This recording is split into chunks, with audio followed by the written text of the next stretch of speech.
Compañeros, buenos días. Cristian, buenos días. ¿Cómo está, Lenin? Buenos días. Buenos días con todos. Buenos días, buenos días. Buenos días, compañeros. Profe Cristian, buenos Alberto, días. Eduardo, Alex, Carmita, buenos días. Buenos días, profe Cristian. Compañeros, buenos días. ¿Cómo han pasado? En general, bien. Ya trabajando bastante. Claro, Ya las vacaciones se acabaron. Bueno, esperemos un minutito a ver si es que ya más personas se conectan. Les envié el correo con el material que vamos a ver hoy. Espero que lo hayan recibido y hayan tenido quizá la opción también de revisarlo, leerlo un poco y para nuestra discusión de hoy, ¿no? Entonces, voy a esperar solo un minuto más hasta que, a ver si más las demás personas se conectan. Tenemos también una nueva compañera que es de Derecho, que se inscribió ayer, entonces creo que ella ya se conectará pronto también. Mientras tanto, antes de empezar, si quieren, pues, hasta esperar que se sigan conectando, no sé si tengan todavía alguna pregunta o comentario de lo que vimos ayer o de lo que podamos ver hoy. Con gusto les escucho. Hola Nati, ya se conectó Nati. Juanito también. ¿Cómo están? Buenos días, compañeros. Buenos días.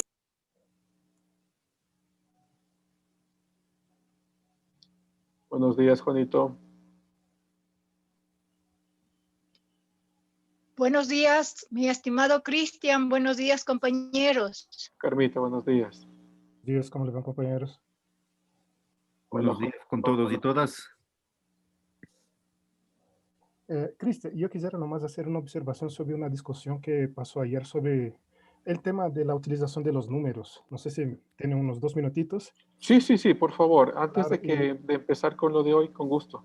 Claro, desde una mirada de la arqueología, nomás que es lo que nosotros tenemos como cultura material para comprobar eso, hay que pensar nomás ese tema de la numeración, de la matemática, como una conjunción. Primero hay que pensar en función. ¿Cómo ha surgido nomás el tema de los numerales? ¿Para qué sirven? Y nosotros en arqueología tenemos una noción que todas las numeraciones materiales que conocemos tienen una relación muy fuerte con el comercio. Nunca con otra área social, sino con el comercio. La primera evidencia material que tenemos de eso, que hace parte de nuestra cultura occidental, son las tablitas cuneiformes de los babilónicos. Esos son los primeros registros, pero todos los números tienen una relación muy estricta con el comercio. Y hasta llegando aquí en América, hay que pensar que los mayas tampoco fueron el único pueblo que utilizó ese concepto. Hay que pensar que, por ejemplo, eso llegó a los mayas por cuenta del comercio. Hay una población que nosotros llamamos de preclásica, que es de más o menos 1000 antes de Cristo, 500 antes de Cristo, que se llama Izapa. Este nomás es el primer grupo que nosotros conocemos de Mesoamérica, que es la área central, que utilizaba los números, una relación como pictográfica. Y ahí después de algunos tiempos, de algún milenio más o menos, ahí llegó a los mayas. Pero hay que pensar que eso tiene una relación muy fuerte con el comercio. Y yo tuve la oportunidad de vivir con los mayas. Mi formación inicial es con Mesoamérica, entonces es divertido pensar que el cero no es un número, el cero es un concepto. Ellos no tienen una matemática que es decimal, es vigesimal. ¿Y cómo así vigesimal? Porque ellos contan con los dedos de las manos y de los pies. Entonces el cero no es un número, es solo un concepto multiplicador, que ahí nomás vigesimal, 20 veces 20, y hacen su matemática.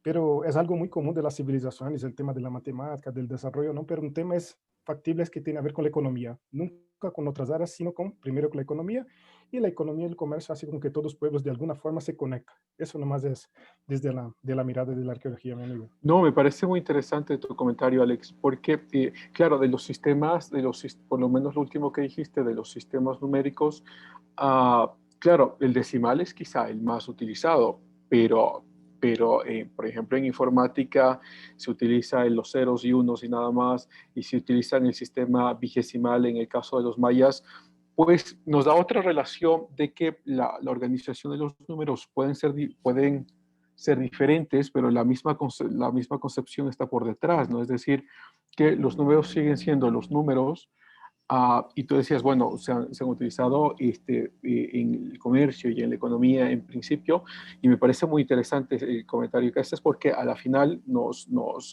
por lo menos nos presenta con la idea de que la realidad está muy conectada con la concepción de las matemáticas, de los números, ¿no?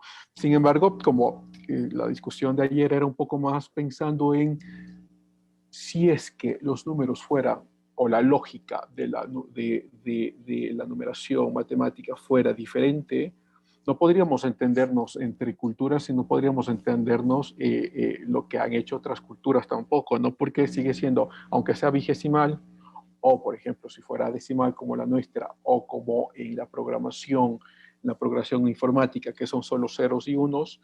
Y de hecho yo en el pregrado que yo estudiaba primero, estaba estudiando una ingeniería, pero bueno, eso fue hace muchísimo tiempo. Estudiaba una ingeniería en telecomunicaciones y los 2 primeros semestres eran matemáticas. Nosotros teníamos que convertir teníamos que convertir las operaciones decimales en cualquier otro tipo de numeración. Puede ser basados en 5, en 6, en 2, en 20.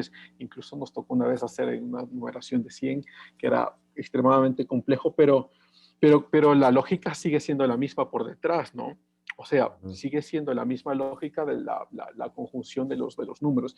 Y creo que ese era el argumento al final, ¿no?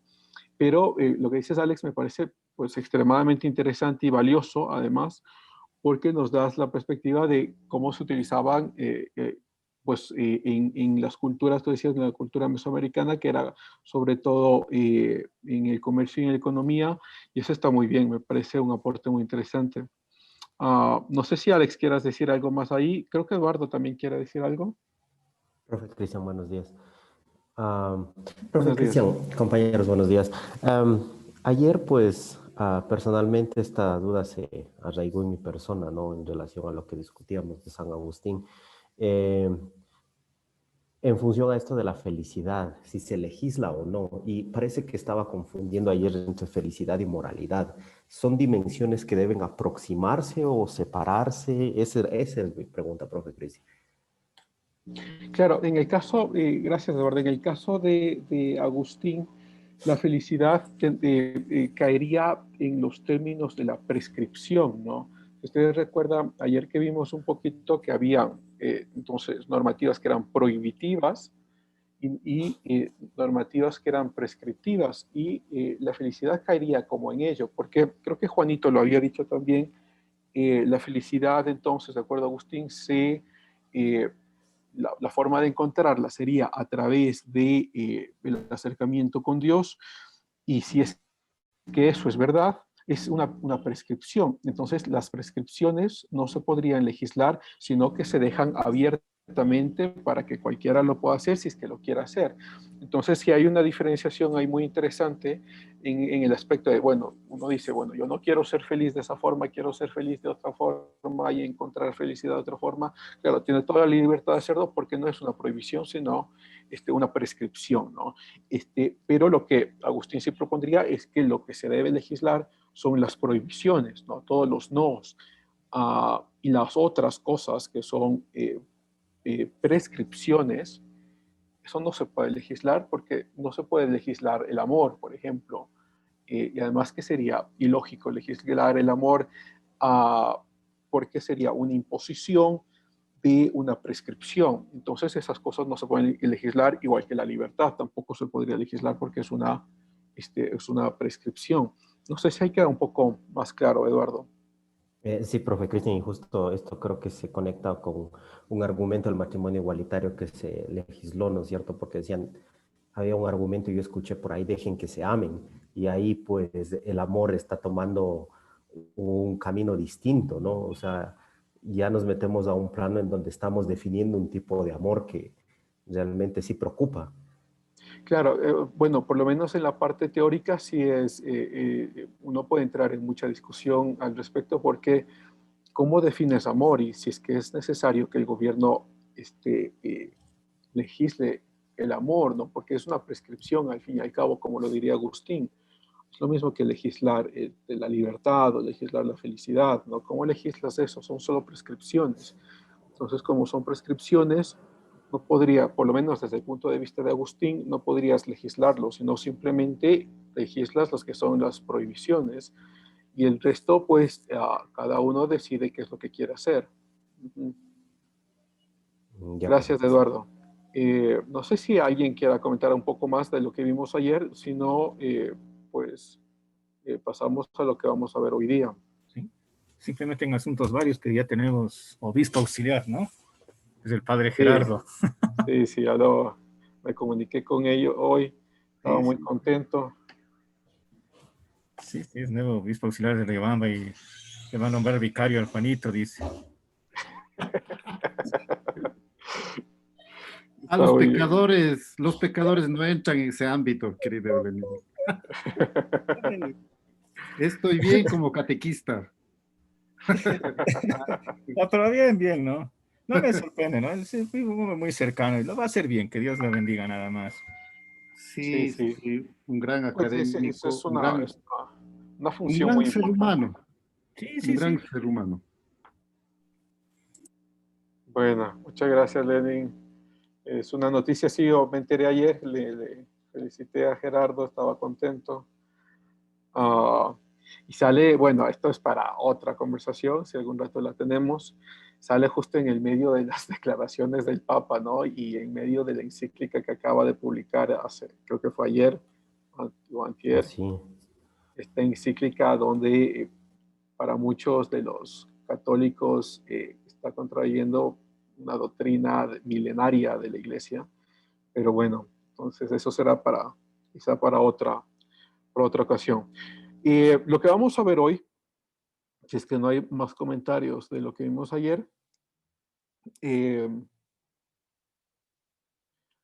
voy a compartirles acá. Es un documento que a ustedes ya les llegó. He hecho solo unos 2 pequeños cambios del documento que ustedes recibieron, pero no es mayor cosa.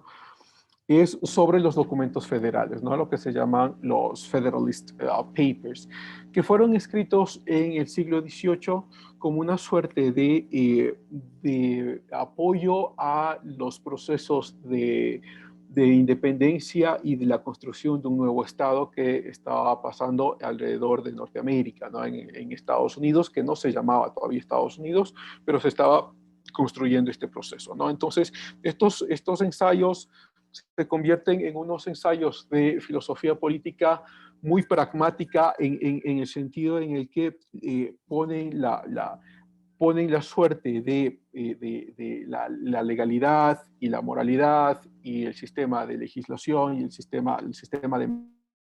democrático en sí mismo, lo ponen como teoría en primer caso y en segundo como cómo se aplica esta teoría en el caso de los Estados Unidos, ¿no? Debemos recordar ahí simplemente como un contexto un poco histórico que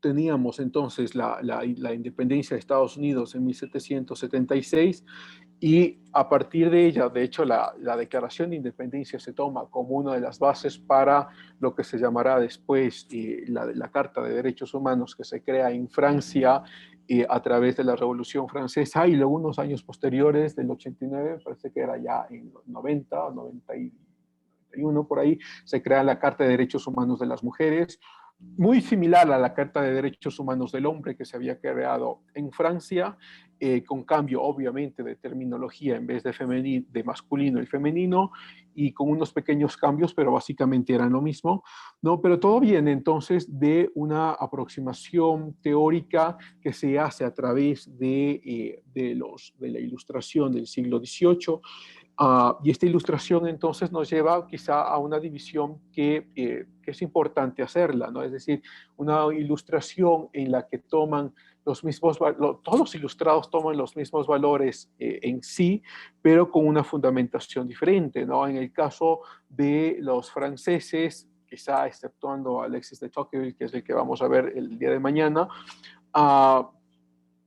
con una base en la racionalidad, con una base en lo que ellos llamarían la razón del ser humano, y en el caso de la otra parte de la ilustración, que sobre todo los ilustrados ingleses, que luego obviamente influirían muchísimo a los estadounidenses, y Hamilton como Madison, o como George Washington, que eran estadounidenses, también escribieron sus propios ensayos, claro, muchos de ellos con la influencia de Locke, de John Stuart Mill, que los vimos en el semestre pasado, pero se convierten en su propia fuente de intelectualidad política, ¿no? Se convierten en su propia fuente de filosofía, y en esta misma fuente de filosofía, pues nos aproxima a esta otra parte de la ilustración, ¿no? Una ilustración que también basa sus conceptos en la razón, pero esta razón, ellos dirían, es el reflejo de la fe. La razón no puede ser contrario a la fe, algo que dirían, algo contrario dirían los ilustrados franceses. Los ilustrados franceses dirían entonces que la razón es contraria a la fe y por ende, de hecho, estos ilustrados son los que llaman a la Edad Media como o los primeros que la categorizarían como el oscurantismo, ¿no? Como 1000 años en los que no pasó nada, en los que la ciencia no se desarrolló, aunque, claro, eso entra en mucha controversia porque es justamente en la Edad Media donde se crean las universidades, en el siglo XI donde se tiene lo que se llama como el primer renacimiento, y luego daría paso a los grandes descubrimientos de la época de la Revolución Científica en el siglo XV, y todo viene como una influencia de la Iglesia Católica, ¿no? Pero sin embargo, nos propone esta división, ¿no? Esta división en el siglo XVIII de que hay algo en la que los ilustrados, todos los ilustrados tienen en común, y esto en común es que sus propuestas, sobre todo políticas, son propuestas que ellas llamarían racionales, son propuestas basadas en la razón.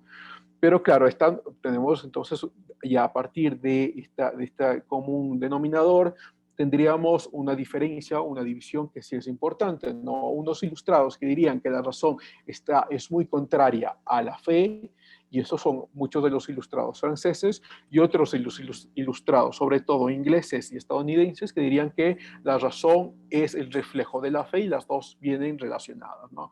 Entonces, con esta influencia que tienen las colonias británicas, y además que debemos recordar ahí también como contexto un poco histórico, que ya teníamos la influencia del protestantismo, ¿no? El protestantismo que había nacido en Alemania había dividido a Europa en dos, y todas las guerras religiosas que se habían dado en el siglo XVII, a través de esta división, que era también una división política. Muchos de los casos políticos que uno puede entender en Europa se da por el intento de salir de la influencia de la Iglesia Católica, como en el caso de Alemania. Los príncipes del norte de Alemania eran los que apoyaron directamente y protegieron además directamente a Lutero, y se da esta diferencia, ¿no? que persiste de hecho hasta ahora entre la Alemania del norte y la Alemania del sur, ¿no? La Alemania del sur sigue siendo muy católica, muy católica entre paréntesis o entre comillas, y la Alemania del norte protestante, pero por esta división de intereses políticos de salirse de la influencia de la Iglesia Católica, y además que, como escribía en las 95 tesis de Lutero, una de aquellas tesis va en contra de los impuestos que Alemania estaba pagando a la Iglesia Católica para la construcción del templo, del templo en Roma, ¿no? Entonces, de hecho era de la Capilla Sixtina, ¿no? Entonces hay una división, hay política muy fuerte. Lo mismo pasa, por ejemplo, en Inglaterra. Enrique VIII, que quiere divorciarse de su esposa, y la Iglesia Católica no le permite de ese divorcio, entonces también le conviene el protestantismo como una revolución no solo teológica y no solo espiritual, sino como una revolución política, y en la misma ola de salirse de esa influencia, decide entonces crear su propia iglesia, ¿no? La iglesia anglicana, y de ahí esta nueva iglesia le permitirá casarse. De hecho, Enrique VIII se casa 5 veces, cinco esposas. Un amigo de la India él me contaba que les decía a sus estudiantes al final del semestre, les decía: bueno, ahora yo me voy a comportar como Enrique VIII, lo mismo que Enrique VIII les decía a sus 5 esposas: ya no las soporto más, váyanse. Y terminaba el semestre así. Pero claro, el caso de Enrique VIII era ese, ¿no? O sea, una jugada política para el intento de salirse de la influencia de la Iglesia Católica, ¿no? Entonces, claro, abre el espacio para que, sobre todo, Europa del Norte, me refiero a Alemania, Suiza, la mitad de los cantones se convirtieron al protestantismo, la otra mitad eran católicos, Suecia, Inglaterra, tengan esta influencia del protestantismo que abre además un espectro muy grande, ¿no? No es la misma influencia estructural de una institución, sino que abre el espectro para que nuevas y muchas denominaciones se abran allí. Y claro, una de estas denominaciones muy fuertes del siglo XVII y XVIII era el puritanismo, ¿no? Los puritanos, de hecho, son uno de los grupos que migran a Estados Unidos y migran de forma continua a Estados Unidos, sobre todo a Nueva York, a lo que se conocería como la colonia holandesa, y tiene esa influencia, ¿no? Entonces, dentro de este contexto, tenemos la Ilustración, que sale como una suerte de estar también en contra de la influencia de la Iglesia Católica, pero también una gran parte de la Ilustración estaba en contra del protestantismo y de cualquier influencia que el protestantismo pueda tener. Pero existe entonces esta otra parte de la Ilustración, que es una ilustración que se da más, como mencionamos, en Inglaterra y en Estados Unidos, o la influencia de esta otra parte de la Ilustración, que es una ilustración que no reniega la influencia de la fe, sino que la razón la toman ellos como el resultado de la fe. La fe sin razón no sería razón, o la razón sin fe no sería razón, dirían muchos de ellos. Entonces, en este contexto, pues se da la independencia de Estados Unidos en 1776, uno de los grandes historiadores contemporáneos estadounidenses, David Burton. Él menciona que porque hay además mucha controversia, ¿no? O había, pues esto ya se ha dilucidado de forma amplia en los últimos años, de que si la fundación o los fundamentos políticos estadounidenses son enteramente de la Ilustración o, por otro lado, tienen bases de esta influencia religiosa, ¿no? Entonces, pues ha habido mucho debate, en el siglo pasado hubo mucho debate sobre esto. David Burton, este historiador que les menciono, hace una revisión muy interesante de los diarios de los padres, de los que se llamarían los padres de la nación estadounidense, de los padres de los 50, me parece que eran 54, 56, de los padres. Él revisa, me parece que son de 48 de aquellas personas, revisa los diarios y se da cuenta que en la mayoría de estos diarios, pues la mayoría de ellos sí era muy religioso. En algunos pocos él dice incluso que ha encontrado que 2 semanas antes de la firma de la Declaración de Independencia, muchos de ellos empezaron o estuvieron en una dieta estricta, muchos de ellos estuvieron en ayuno, otros en oración. Él hace quizá una diferencia importante en el caso de Thomas Jefferson, que muchos creen que Thomas Jefferson no era pues tan influenciado con la religión, sino que era más un deísta. Deísta es aquellos que sí creen que algo está ahí afuera, pero nada más, que el resto es cuestión de nosotros, cuestión de los seres humanos, ¿no? Y sobre todo porque Jefferson había publicado lo que se llama hasta ahora la Biblia de Jefferson, ¿no? Que es esta publicación en la que por cierto, solo del Nuevo Testamento, en la que cuenta los pasajes que se cuentan de Jesús, pero sin los milagros. Entonces deja los milagros de lado. Y entonces muchos creen, claro, Jefferson no tenía la influencia de la religión, sino que él sí creía, claro, en un Jesús histórico, pero que no creía en los milagros, o no creía en la acción sobrenatural, ¿no? O en la dirección, como el mismo Jefferson diría, en la dirección de Dios sobre la historia, ¿no? David Burton, sin embargo, este historiador norteamericano, también hace una apreciación muy interesante. Él dice, no estamos tan seguros que lo que creemos de Thomas Jefferson es lo que Thomas Jefferson realmente creía, porque Jefferson, antes de haber publicado esto, lo que se llama la Biblia de Jefferson, había publicado un tratado mucho menor, pero, o sea, no publicado, lo había escrito para enviarlo a algunos amigos.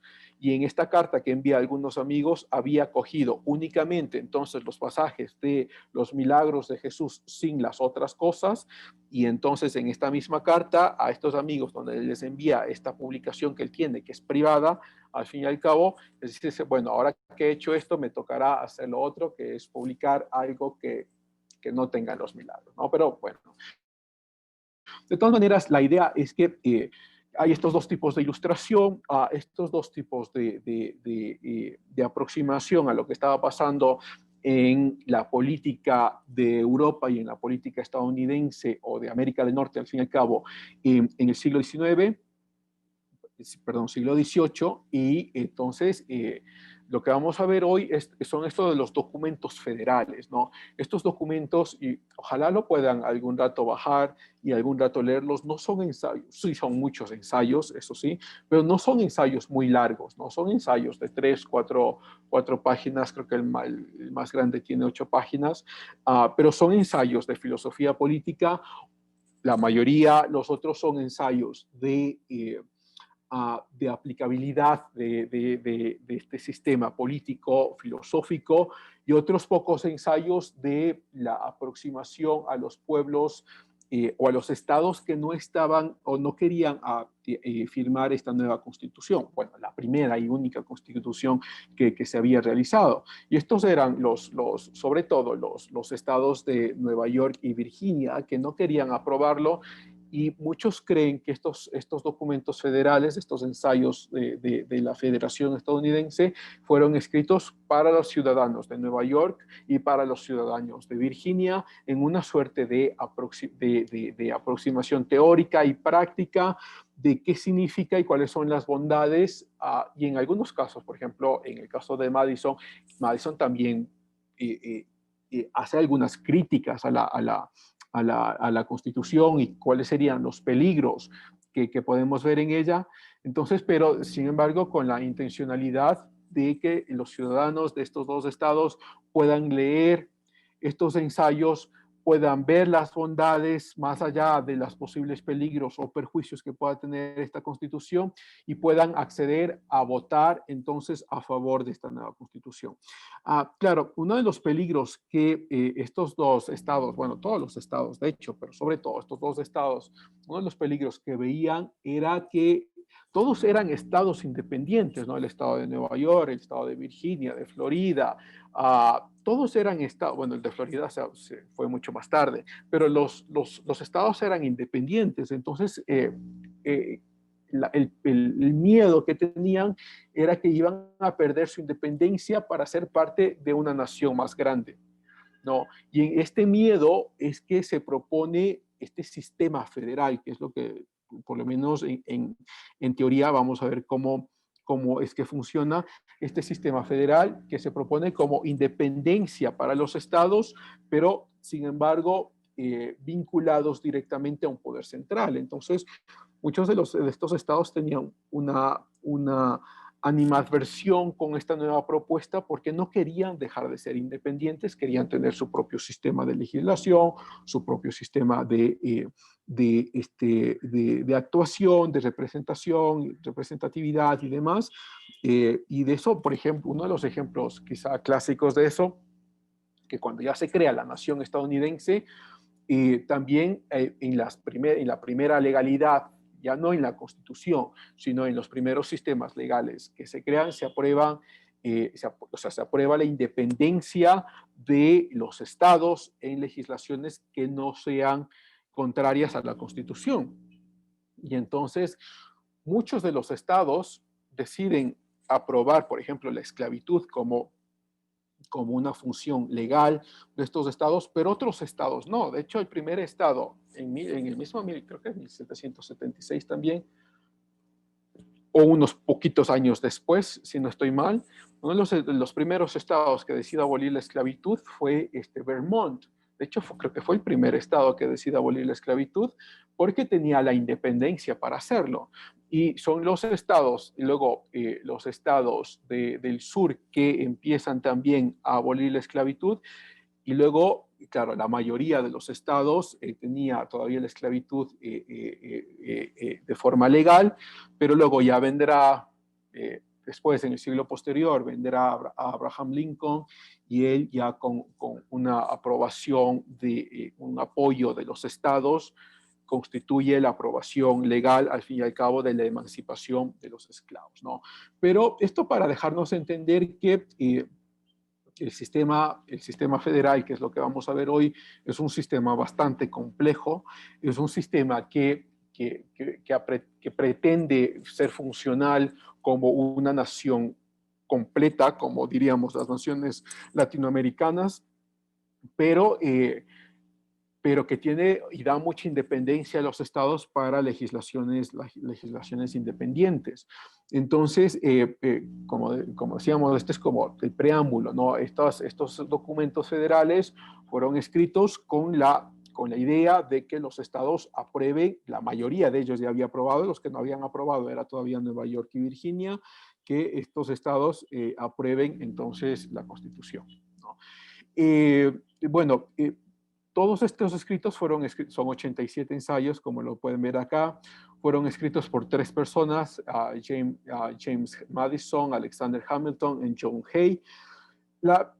Pues lo cierto es que la mayoría de los ensayos fueron escritos por los dos. De hecho, Madison escribió un poco más que Hamilton, pero los dos fueron los que escribieron la mayor parte de los ensayos.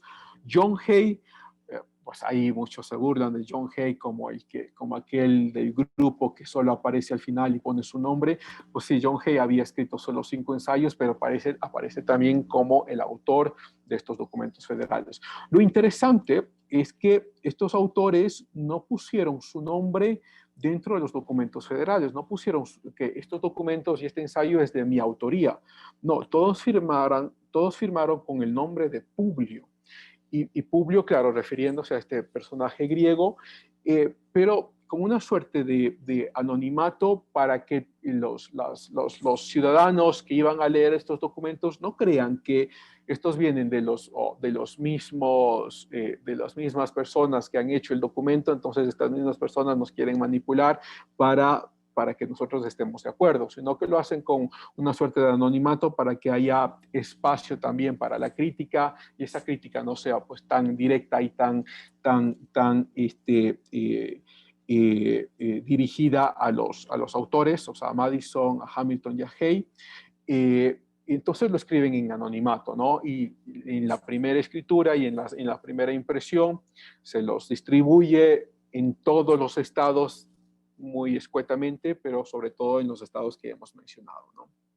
Entonces, lo que ya habíamos dicho, la suerte era persuadir y explicar cómo funciona el sistema federal y cómo es una república, ¿no? Esto es uno de quizá de los aportes más importantes de estos ensayos, es cómo es que funciona una república federal, ¿no? Y debemos ahí tomar en cuenta que la Constitución estadounidense nunca ha sido cambiada, es la única Constitución que ha permanecido más de, creo que son 380 y pico de años sin haber sido cambiada. Lo que sí se tuvo en enmiendas, y no era que eran enmiendas a los artículos que habían sido aprobados, sino añadiduras. Entonces tienes enmiendas, creo que son 30 y pico de enmiendas que tienes al final, que se añaden a la Constitución estadounidense, y estas enmiendas se conocen después como la Carta de Derechos, porque son derechos.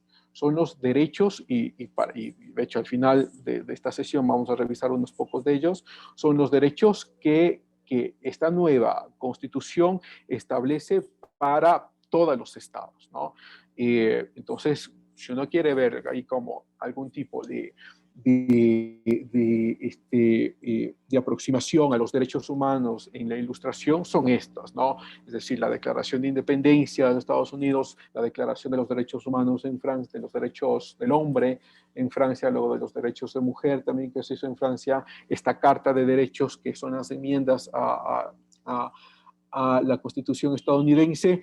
Y claro, pero eso desde la Ilustración, ¿no? Uno puede ver derechos, de hecho, desde desde Ciro, este gobernante persa, casi en el siglo V antes de Cristo, y muchos también dirán, bueno, es que Persia fue influenciada por los hebreos porque Persia al fin y al cabo conquistó a los judíos, y los judíos habían ya prescrito, por ejemplo, la eliminación de la esclavitud en Jeremías, ¿no? Esto me parece que está en Jeremías 34. Entonces ya había prescrito el fin de la esclavitud, y esto fue lo que influenció a Ciro, y Ciro por ende hizo lo que hacía y bla, bla, bla, ¿no? Pero bueno, al fin y al cabo nos lleva otra vez como intentar entender que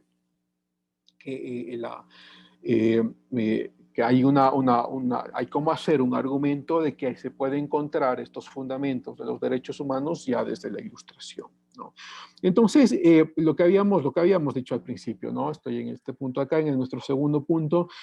Había estos dos tipos de ilustración, ¿no? Esta ilustración que estaba muy contraria a la fe, que la razón estaba sobre la fe, como una suerte de decir, nosotros, la razón es muy diferente a todos el milenio de la Edad Media, y luego también contraria al protestantismo que sale en 1517, contraria a todo eso. Entonces la razón es contraria a esto, y además que se estaban basando también en muchos de la actividad científica y filosófica que se estaba escribiendo, e histórica también, que se estaba escribiendo en Europa, ¿no?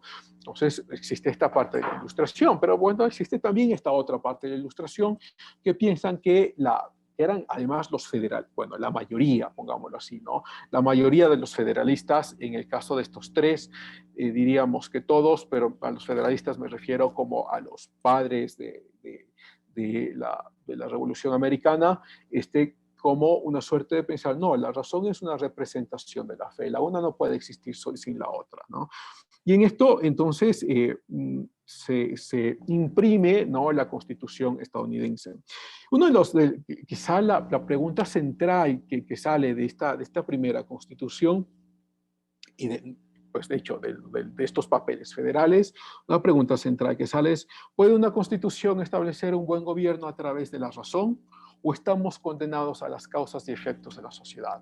Y esto es extremadamente importante, porque, o sea, hace una división, algo que ya habíamos conversado un poco con Agustín, pero hace una división que es interesante. Si nosotros somos únicamente materia, o sea, diría, por ejemplo, Hamilton, si únicamente lo que existe, él no diría materia, lo que existe es el estado natural, ¿no?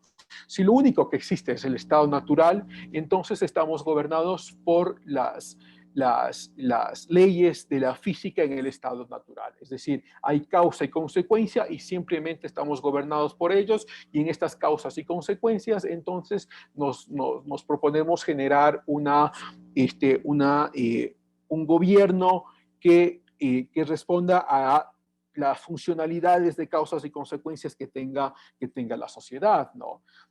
Y por otro lado, entonces, Hamilton también se pregunta, ¿hay la posibilidad de generar un Estado o una federación, una república en este caso, basado en la razón y únicamente en la razón, sin tener esta influencia del Estado natural?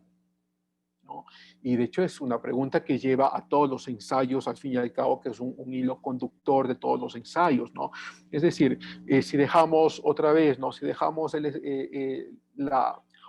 si creemos que el estado natural es el estado primario, la razón también se convierte entonces en una consecuencia de este estado primario, de este estado natural, y por ende la razón no es razón, sino simplemente es otra consecuencia del estado natural, ¿no? Entonces, la respuesta de Hamilton y de los Publios, digamos acá, la respuesta de los Publios es como bastante clara. No hay una diferencia importante, una diferencia entre la razón y el estado natural, y vamos a construir entonces esta federación, vamos a construirla a base de la razón. Y como habíamos dicho entonces que los federalistas creían que la razón era una representación de la fe, entonces, claro, en algunos de los ensayos uno podrá encontrar que dicen que, claro, esta razón es únicamente posible porque la fe está como fundamento de esta razón, ¿no? Entonces, al fin y al cabo, intentan responder en una suerte de pensar que este nuevo intento de gobierno va a ser un gobierno que va a estar basada en la razón, va a estar basada en la filosofía política. Y ahí entendemos como algo que ya habíamos visto, por ejemplo, el semestre pasado, ¿no? Como creo que hace un año más o menos, como lo que ya había escrito John Stuart Mill, o lo que había escrito John Locke, o Maquiavelo, o Montesquieu. Muchas de las ideas de estos pensadores resultan ser parte de los fundamentos de lo que ahora va a ser en la práctica. Y esto es como muy, por lo menos nos propone un ejercicio mental en el cual si nosotros, a veces a mis estudiantes les digo, cuando a veces vemos muy lacónicamente, por cierto, a veces por el tiempo vemos a los federalistas, la pregunta es esta, ¿no? Si ustedes tuviesen entonces la opción de crear su propio Estado, ¿no? De crear su propio gobierno, de crear su propia nación. Bueno, ahí estoy haciéndolos como sinónimos, aunque son diferentes, ¿no? La nación-Estado, ¿no? Primero la nación y luego el Estado. Pero si tuviesen la opción de crear entonces su propio sistema estatal, ¿por dónde empiezan, no? ¿Qué es lo que harían? ¿Qué es lo que van a hacer? ¿Cómo construirían? ¿Cuáles son los fundamentos? ¿Cómo estructurarían la representatividad? Si es que quieren que haya representatividad, o si es que no quieren que haya representatividad, al fin y al cabo, ¿cómo construirían este Estado, ¿no? ¿Qué es lo primero que harían, ¿no? ¿Cuáles son los fundamentos? ¿Creen que los fundamentos son las instituciones? Y si es que la respuesta es sí, si son las instituciones, entonces, ¿qué instituciones creen ustedes que se debería crear en una suerte de principio institucional, que son las instituciones las que llevan al desarrollo de las naciones? O si es que creen que no son las instituciones, sino que debe haber un gobierno, sí, con ciertas instituciones ahí, pero que dé más libertad a la gente y que sea la gente la que salga a hacer su vida, ¿no? A ser feliz como quiera ser feliz. Como una suerte más libertaria del asunto. O por otro lado, si ustedes quieren crear un Estado en el cual exista la última autoridad, como diría Hobbes, ¿no? La última autoridad del gobierno y la última autoridad de la moralidad es el Estado. Si el Estado dice que debes morir porque es la última autoridad de la moralidad, ¿no? Entonces, el mismo Hobbes, como recordarán el semestre pasado, el mismo Hobbes diría algo parecido como si el Estado decide que Jesús debe morir, ¿no? El Estado es la última autoridad moral. O si por otro lado quieren construir algo mucho más cercano quizá a las asambleas democráticas casi comunitarias que tenían en Grecia, ¿no? Con muchas gentes, muchas personas en estas asambleas y todo era votación de las mayorías, ¿no? ¿Qué es lo que las mayorías gobernaban? Aunque en Grecia también había límites, ¿no? Es que la mayoría decidía sobre todas las cosas. Bueno, y al fin y al cabo, o sea, nos presenta con una suerte de alternativas que son interesantes pensarlas, porque muy pocos pueblos, me refiero en el mundo contemporáneo, muy pocos pueblos tienen la opción de tener esta discusión, ¿no? América Latina también tuvo esta discusión, en principio no en principio, pero había como una tendencia importante a pensar en una suerte de monarquía representativa, es decir, que sigamos siendo representados por la monarquía española, pero tengamos un sistema democrático en las colonias españolas, ¿no? Y luego, claro, las otras opciones, como pensar, no queremos ningún tipo de representación monárquica, sino que queremos construir una democracia independiente. Y en esta democracia independiente en América Latina también hubo esta discusión, ¿no? ¿Qué tipo de democracia? Bueno, una discusión mucho más, me parece, de ámbito político, de ámbito de intereses políticos que una discusión per se sobre la racionalidad de la política, ¿no? Entonces, discusiones sobre, queremos entonces una democracia independiente, pero ¿qué tipo de democracia queremos? ¿Queremos una federación como la que se había propuesto, una suerte aplicativa de federación como la Gran Colombia, o queremos una república que no sea federal, sino que sea de representación directa, ¿no? Entonces, por lo menos nos propone con esta alternativa, como digo, que los pueblos contemporáneos muy pocos la tienen, que la tuvo América Latina y la tuvo Estados Unidos en los últimos 2 siglos o 2 siglos y medio, y que, o sea, nos enfrenta con esa posibilidad. ¿Qué tipo de Estado queremos? ¿Cuál es el Estado que queremos? ¿No?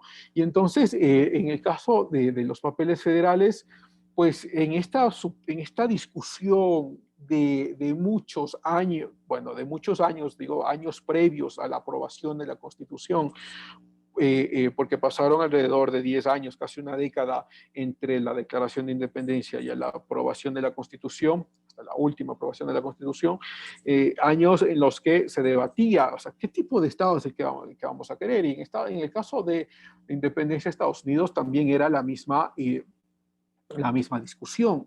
Muchos no querían salirse de la representación monárquica inglesa, querían seguir teniendo una representación monárquica de la inglesa, pero con esa misma representación monárquica querían tener una representación política de los representantes de los estados en estas colonias. Pero como la monarquía no accedió a eso, y además que habían problemas de impuestos también, y ustedes recordarán, quizá algunos de ustedes recuerden este famosísimo caso del té, que fue las exportaciones inglesas de té que llegaban a Estados Unidos, estas embarcaciones, el té fue recogido y se botó en muchas áreas urbanas, también en muchos de las costas del Atlántico se las botaron, como una suerte de pensar, estamos también pagando impuestos por el té, pero no nos dan representación directa y representación política. Entonces los ánimos más vieron la tendencia a una creación federal, una creación federal de una nueva nación independiente de la monarquía, ¿no? Y bueno, algo que ya hemos conversado, me parece ayer de cierta forma algo profundo, porque también este inicio de esta nueva constitución empiezan preguntándose lo mismo, ¿no? Si el ser humano es malo, entonces las instituciones que creen también son deficientes. Entonces, hay una suerte de, tenemos que decidir. Si nos vamos por el área rusoniana, por el área de Rousseau, en la que dice, no, el ser humano nace bueno. Entonces, si nos vamos por el área rusoniana, las restricciones que pueda tener el ser humano deben ser mínimas, porque al fin y al cabo el ser humano es bueno. Y bueno, ahí salen como argumentos como, bueno, el ser humano es bueno, lo que rompe es la sociedad. Pues yo no estoy tan seguro de eso. Si el ser humano es bueno, la sociedad debería ser buena, porque el ser humano es bueno. Si el individuo es bueno, la sociedad, que es el conjunto de individuos, debería ser buena, ¿no? Y no debería necesitar entonces mayor restricción, porque el ser humano al fin y al cabo es bueno. O nos vamos por la otra área, ¿no? Por el área un poco más hobbesiana o por el área un poco más de Montesquieu, y decir, no, el ser humano no es bueno, el ser humano es malo, y como es malo, necesita restricciones. Claro, en el caso de los federalistas, ellos se van por esta segunda opción, por la opción hobbesiana. Si el ser humano es malo, necesita restricciones. Pero, entonces, si el ser humano necesita restricciones, todo lo que el ser humano cree, es decir, como instituciones, también son una representación del individuo, son una representación entonces de su estado natural, y ese estado natural de malevolencia. Entonces, si las instituciones son una representación del estado de malevolencia, estas instituciones también deben ser restringidas y deben ser limitadas, ¿no? Y entonces, claro, ya los federalistas se están aproximando mucho a la teoría de Montesquieu, ¿no? Es decir, ¿cómo vamos a restringir entonces las instituciones el ser humano cree. Y claro, ya había una influencia como muy importante de qué tipo de instituciones requiere una democracia, ¿no? Entonces requiere un poder ejecutivo, un poder legislativo, un poder judicial. Pero todos estos poderes, como son representaciones del ser humano, entonces también deben tener límites. Y estas limitaciones se los va a hacer entonces de dos formas, dirán los federalistas. Estas tres instituciones van a ser restringidas de forma legal, es decir, vamos a tener una legalidad que restrinja las funciones de cada una de estas instituciones, pero no solo eso. Estoy en este punto de acá, ¿no? Vamos a escoger agentes que restrinjan estas instituciones. Es decir, vamos a formar una legislación que restrinja estas instituciones, pero esta legislación va a ser forzada por otros agentes y estos agentes van a ser otras instituciones. Entonces, tenemos lo que en inglés se llama el check and balance, ¿no? El sistema de pesos y contrapesos. Es decir, la democracia es únicamente funcional, dirán los federalistas, si es que el check and balance, el sistema de pesos y contrapesos, funciona. Es decir, la democracia puede funcionar si es que sus instituciones son controladas por otras instituciones y estas otras instituciones son controladas también por otras instituciones y hacemos entonces un círculo ahí, algo tautológico si uno quisiera ponerlo, en el que todos son controlados por todos al fin y al cabo, ¿no? Entonces, dan respuesta a la primera, o la interrogante, o a una de las interrogantes centrales que tenían los federalistas. Es decir, respondemos si el ser humano es bueno o malo, ya está respondido. Entonces, ahora, ¿cómo vamos a tener restricciones a este ser humano? ¿Y cómo vamos a tener restricciones a las instituciones que este ser humano cree? ¿No? Entonces, estas restricciones se va a hacer por el sistema de check and balance, ¿no? Por un sistema de pesos y contrapesos. Entonces, se construye esta constitución, un sistema de restricciones con los agentes, como mencionamos. O sea, los agentes son deliberantes, ¿no? Tienen libertad de deliberar, pero representado en instituciones. Y estas instituciones, entonces, deliberan para restringir a las otras instituciones.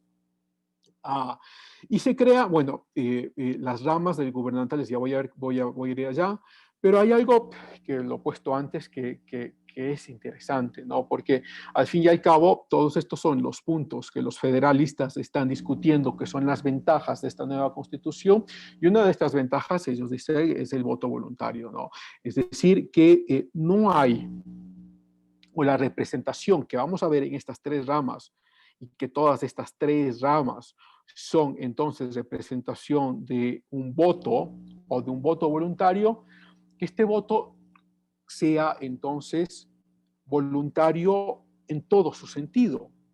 Es decir, si yo no quiero ir a votar, no tengo, y el gobierno no me tiene que obligar a ir a votar.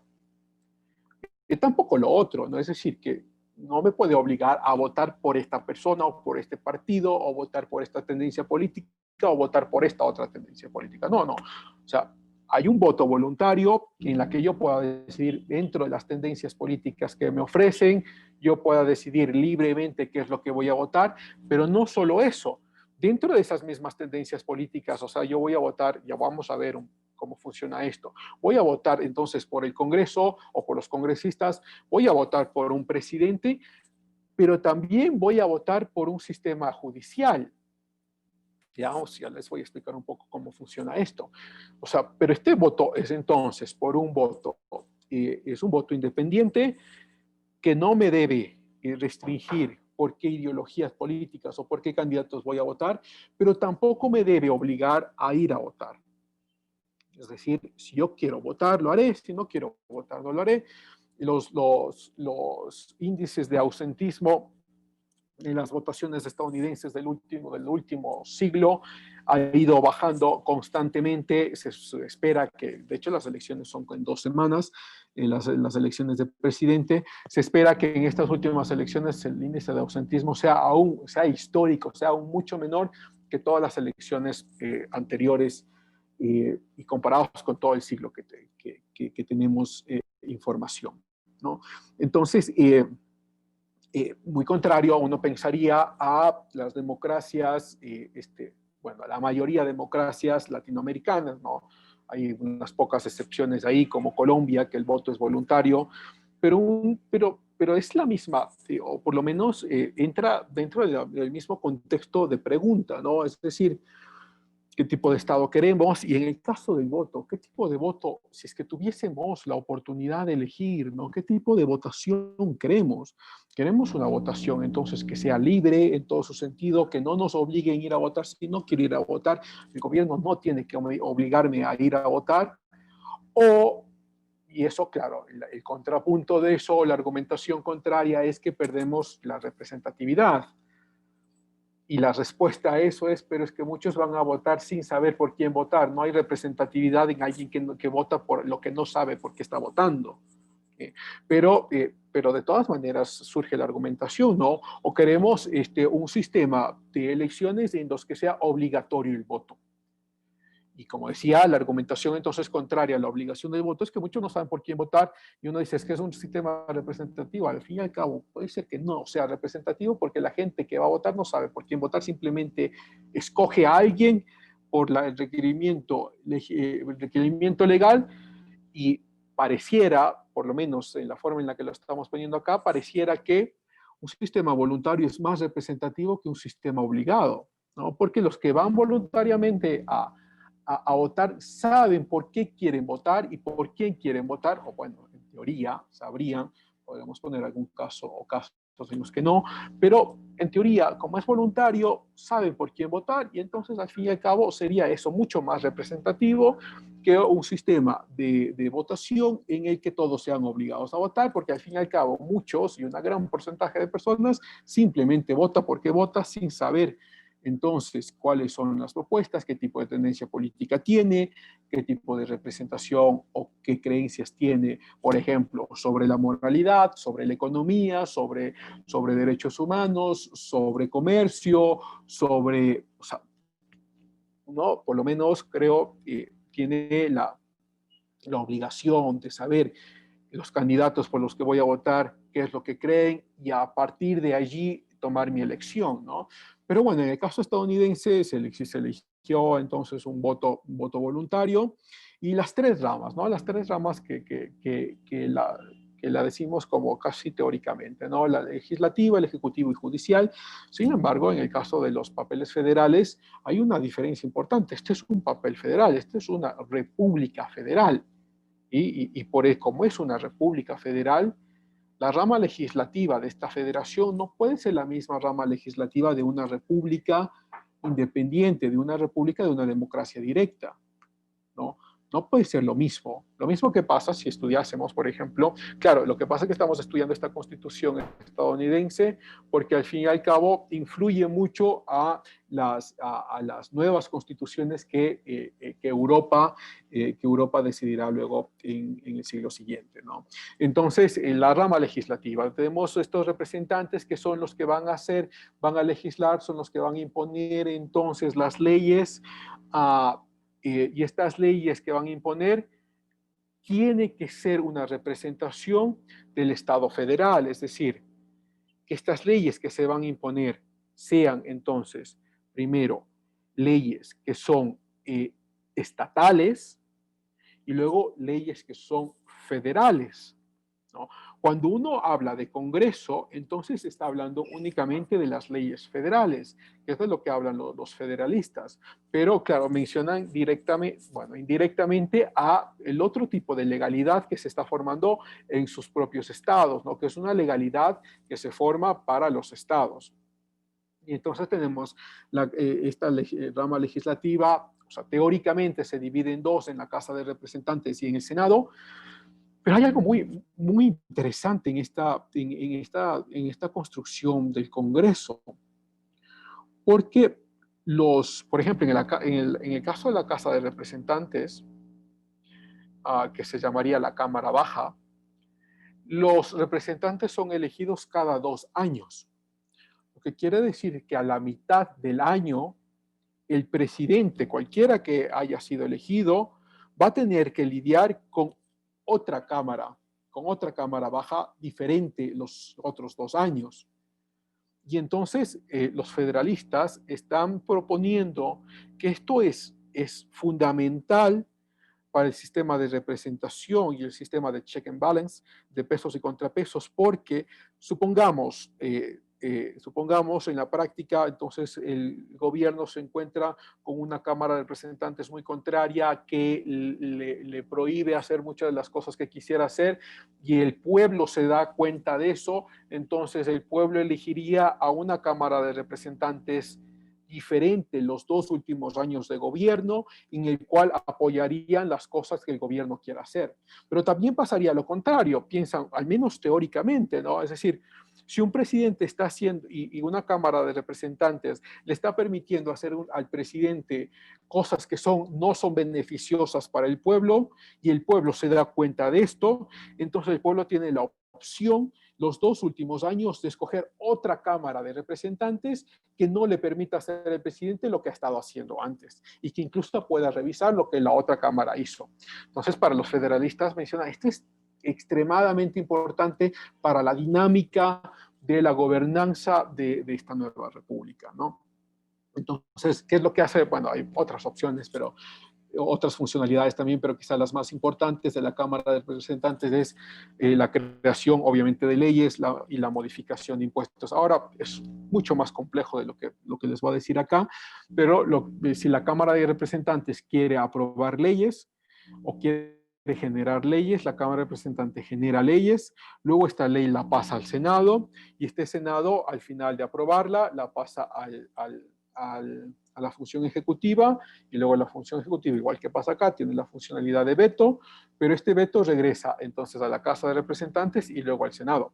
En el caso del Senado es diferente. En el caso del Senado, ellos pueden legislar, su legislación no pasa a la Casa de Representantes, sino que pasa directamente al presidente y el presidente regresa y hace si es que tuviese algún tipo de legislación contraria o de veto, pasa al Senado y no pasaría a la Casa de Representantes.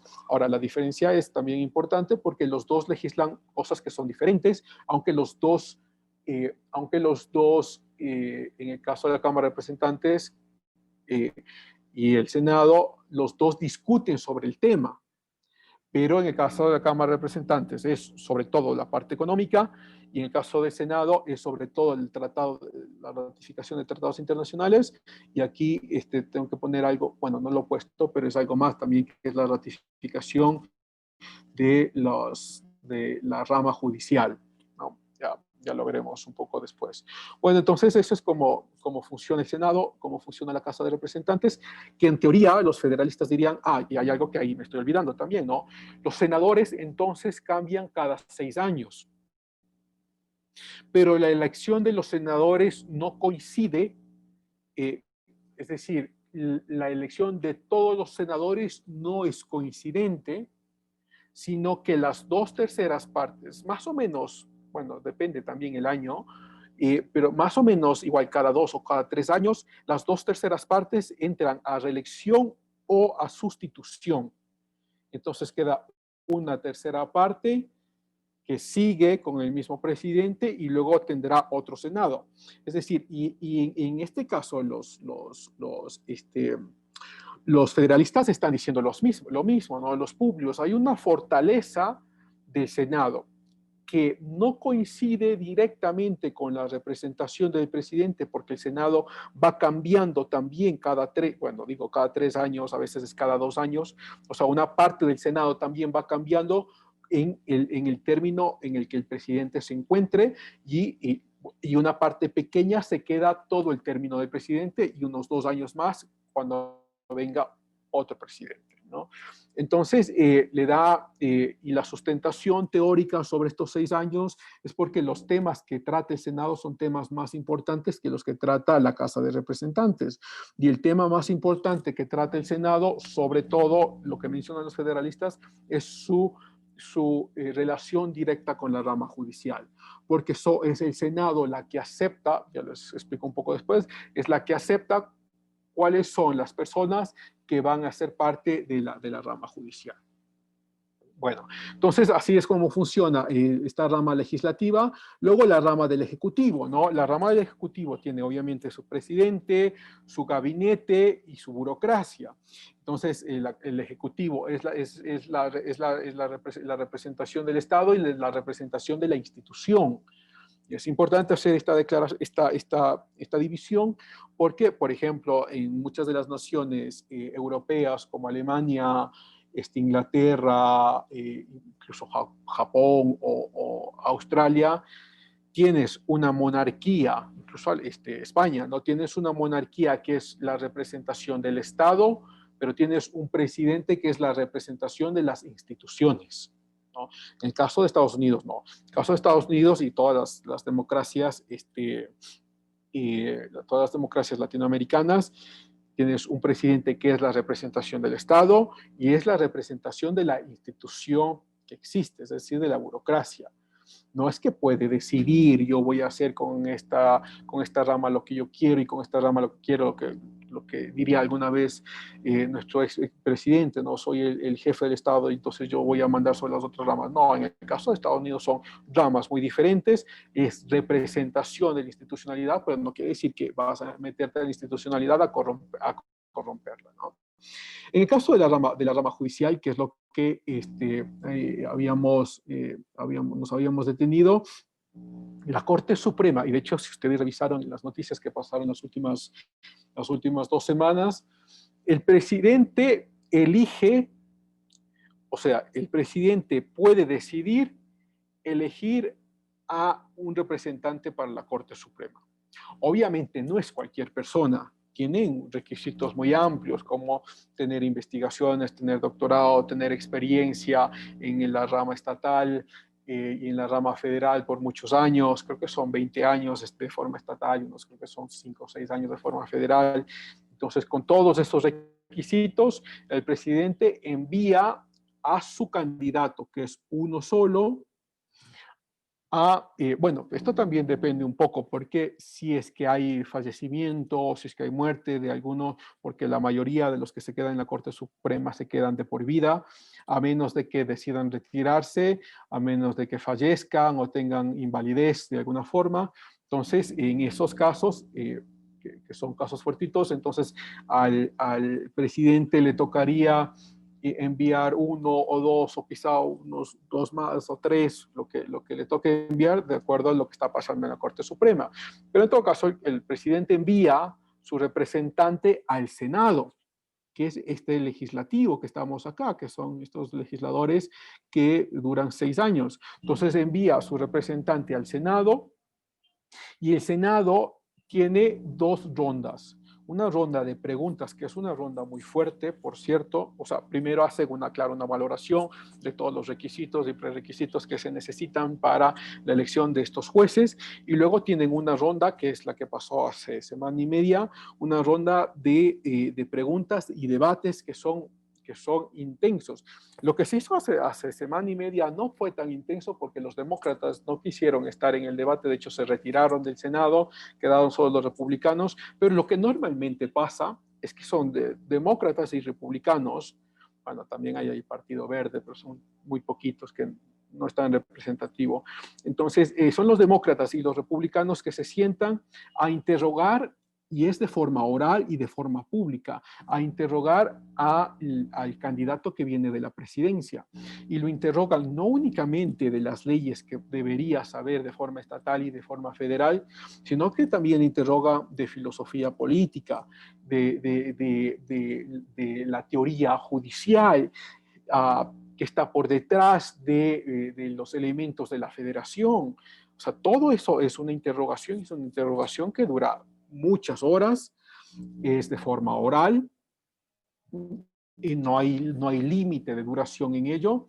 O sea, normalmente se demoran entre 6 a 8 horas. Esta última creo que se demoraron solo 4 horas porque los demócratas se fueron, pero normalmente son muchas horas de interrogación y que son, como digo, son públicas, uno puede ver qué es lo que le están preguntando, qué es lo que le están interrogando, incluso le pueden preguntar sobre sus acciones judiciales pasadas, por qué decidió de esta forma, por qué no decidió de esta forma, cuál es el principio consuetudinario que le permite haber decidido de esta forma, en estos casos que tiene la Corte que decidir cuál será su aproximación teórica, porque no podrían decir, obviamente, cómo van a decidir, pero sí podrían dar una aproximación teórica de cómo van a decidir. Es decir, es toda una interrogación muy, muy extensa, muy, muy derivada a la practicidad y a la teoría de la acción judicial, ¿no? Entonces, y al fin y al cabo, luego tienen otra sesión, ya sin esta persona, sin la persona escogida, en el que el Senado decide por votación si es que acepta o no la representante del Ejecutivo. Si es que la decisión es no aceptar esta representante, entonces el Ejecutivo tiene la opción de enviar una nueva. Y así es el jueguito, ¿no? Pero no es que lo pueden enviar directamente, tiene que pasar un tiempo para que la vuelvan a enviar. Eso en el caso entonces de la Corte Suprema, ¿sí? Que les decía, la mayoría están ahí de por vida, ¿sí? Pero muchos a veces deciden retirarse ya porque tienen los años, tienen la forma de hacerlo y se retiran y es una forma de elección. Entonces, como pueden ver, los federalistas hacen entonces una aproximación teórica de cómo funciona la democracia y por qué en la práctica puede ser más funcional que cualquier otro sistema. Que en la práctica puede ser más representante, que en la práctica puede ser más dinámica, que en la práctica el Estado tiene, las instituciones son más fuertes. Bueno, entonces hablábamos, por ejemplo, del voto voluntario, de cómo funcionan las instituciones democráticas. Los federalistas hablan también del Estado de Derecho. Y el Estado de Derecho es esta suerte de pensar, en inglés es the rule of law, ¿no? Nadie está sobre la legalidad, nadie está sobre la ley, todos tienen que regirse a la ley, pero es como, es un principio. Al fin y al cabo, los federalistas darán el espacio para decir, claro, cada Estado va a tener su propia legislación y esta legislación no puede contradecir entonces a la legislación federal, que es la legislación de la Constitución, que nos abarca a todos, pero si no contradice, pueden legislar sobre lo que ellos deseen legislar. Entonces uno puede ver que algunos de los estados, bueno, ya no son la mayoría, pero algunos de los estados, por ejemplo, decidieron tener pena capital o pena de muerte para casos graves como violación, como genocidios, como asesinatos masivos, y otros estados decidieron no tener esta legislación, no tener la pena capital. Y a veces también es complicado hacer una aproximación teórica o incluso política a sistemas federales, porque dices, por ejemplo, haces una generalización que a veces puede ser no tan cierta, ¿no? Entonces dices, bueno, es que Estados Unidos ha aprobado la pena capital. Bueno, hay algunos estados que sí, otros estados que no. Y como les decía, en el caso de cuando al fin y al cabo se aprueba la Constitución estadounidense, el primer estado que decidió abolir la esclavitud fue Vermont, y el resto, bueno, hay otros estados pequeños unos pocos años después, el resto de estados decidieron mantenerla, ¿no? Entonces es como la aproximación a un gobierno federal a veces es complicada porque es una aproximación política y una generalización que a veces, no siempre, pero que a veces puede tener detalles o grises que no son correspondientes con la realidad, ¿no? Entonces las elecciones libres que ya hablamos, o sea, que tenga la libertad yo de elegir, que tenga la libertad de elegido, que no involucre la influencia del Estado en la forma de elección en la que yo tengo, ¿no? Y además que acá podríamos hacer aquí un paréntesis pequeño, porque en las elecciones libres, y me olvidé decirles que acá en el caso del Ejecutivo no funciona como funciona en los países de América Latina, que son elecciones directas.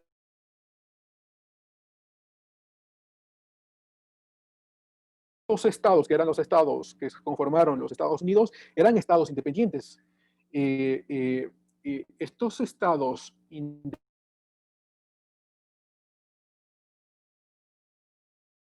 tener su propia legislación, propusieron que las elecciones que se hagan en estos estados sea a través de representantes. Entonces, por ejemplo, el estado de Nueva York tiene, me estoy inventando, no estoy muy seguro, tiene 36 representantes. El estado de Florida tiene 23. Lo que pasa es que esto es lo que se llama los colegios electorales. La gente va a la votación, vota en su estado por el presidente que quiere votar. De hecho, o sea, vota por el partido que este presidente representa. Entonces, en este estado cuentan los votos y dicen, en este estado ha ganado el Partido Republicano. Entonces, el Partido Republicano se lleva los 13 votos, o sea, los 13 representantes de este estado. Y entonces uno podría ir, por ejemplo, al estado Massachusetts, ¿no? Massachusetts es siempre bastante liberal siempre. Entonces, Massachusetts, que tiene